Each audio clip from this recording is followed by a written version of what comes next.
नमस्कार. आज मी इथे व्हेज जेवण बनवत आहे. त्यासाठी इथे चवळी आणि हळसाणे घेतलेले आहेत मिक्स.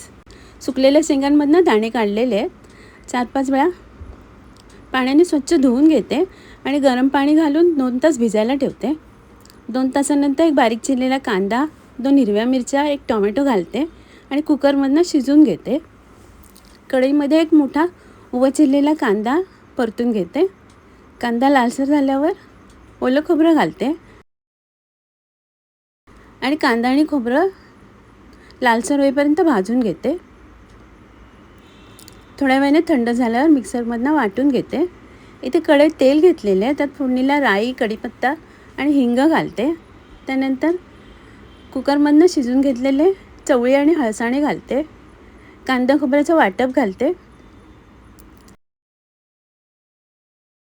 गरम मसाला, हळद, चवीप्रमाणे मीठ आणि कोथिंबीर घालून मिक्स करून घेते. थोडंसं पाणी घालते आणि झाकण लावून उकळी काढून घेते.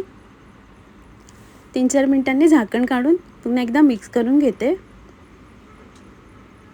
वरून कोथिंबीर घालते. हळसाणे आणि चवळीचा रोस तयार आहे. इथे सफेद रताळी म्हणजेच कणगी घेतलेली आहेत. त्याची साल काढून घेते.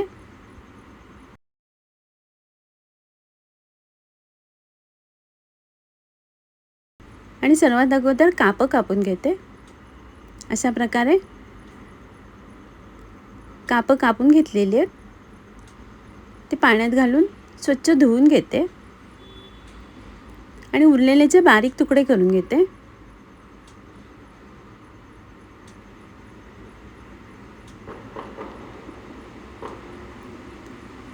इथे कापं कापून घेतलेले आहेत आणि बारीक तुकडे करून घेतलेले पाण्यात भिजत घालून ठेवते.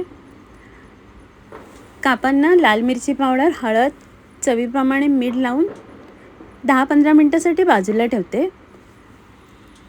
15 मिनटानंतर एका प्लेटमध्ये रवा घेतलेला बारीक आणि मसाला लावून ठेवलेल्या रताळीच्या कापांना रवा लावून घेते. पॅनमध्ये तेल घेतलेले गरम करायला. तेलात रताळीची कापं शॅलो फ्राय करून घेते आणि झाकण लावून शिजायला ठेवते. 3-4 मिनिटांनी झाकण काढून दुसऱ्या बाजूने शिजून घेते. पुन्हा झाकण लावून घेते. आता झाकण काढलेलं आहे. रताळीची कापं शिजलेली आहेत. रताळीची कापं तयार आहेत. ते खोलगट तव्यामध्ये 3 रताळी घेतलेली आहेत. तव्यावरती झाकण लावून भाजून घेते. सर्व बाजूने परतून घेते आणि झाकण लावून रताळी शिजून घेते. रताळी शिजलेली आहेत. आता काढून घेते आणि थंड झाल्यावर साल काढून टाकते.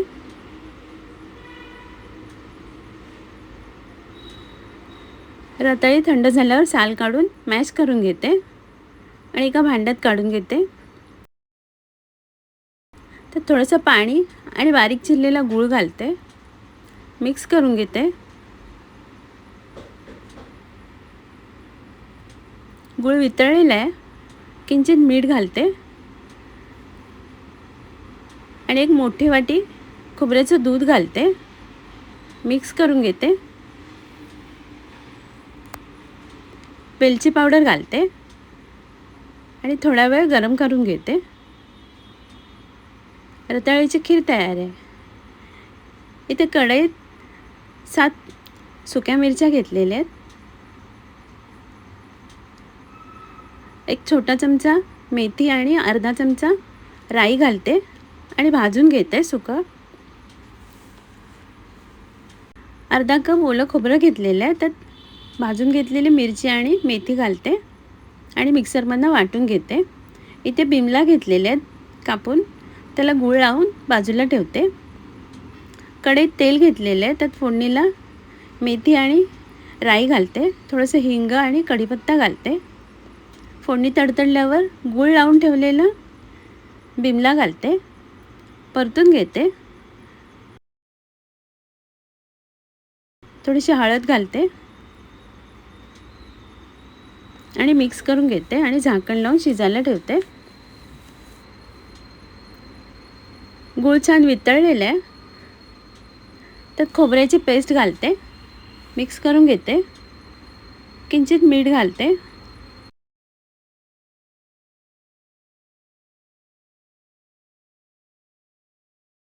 बिमलाचं सासव तयार आहे.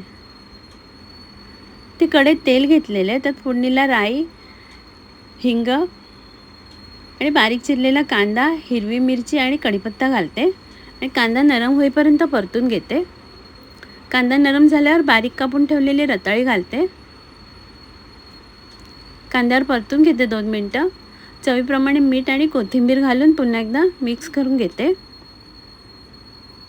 थोडंसं पाणी घालते आणि झाकण लावून शिजायला ठेवते.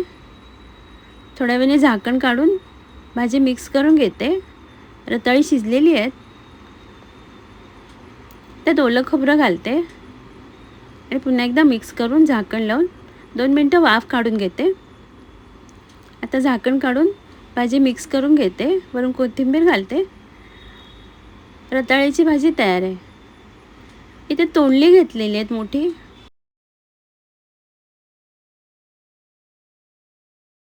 आणि अशी चीर पाडून घेते. तोंडीला चिरा पाडून घेतलेल्या आहेत. आता बाजूला ठेवते.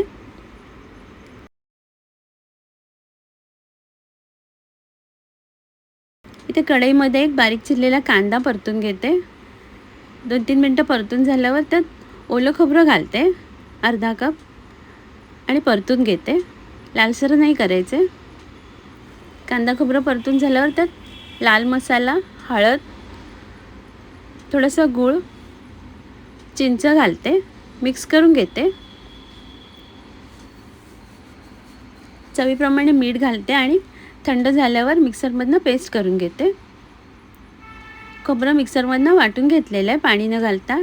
त्यात बारीक चिरलेली कोथिंबीर घालते आणि मिक्स करून घेते आणि चीर पाडून ठेवलेल्या तोंडलीमध्ये मसाला भरून घेते. अशा प्रकारे तोंडली भरून घेते.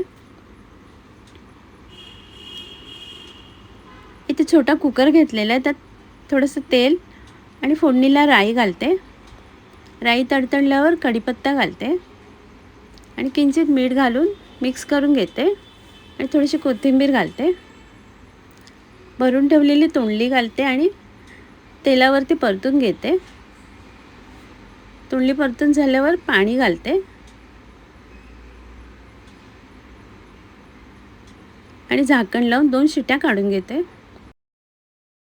2 शिट्ट्या झाल्यावर कुकर थंड झालेला आहे. झाकण काढून भाजी मिक्स करून घेते. तोंडली शिजलेली आहे. वरून कोथिंबीर घालते. भरलेली तोंडली तयार आहे. आता मी सर्व करते. आजचा व्हिडिओ पाहिल्याबद्दल खूप खूप धन्यवाद.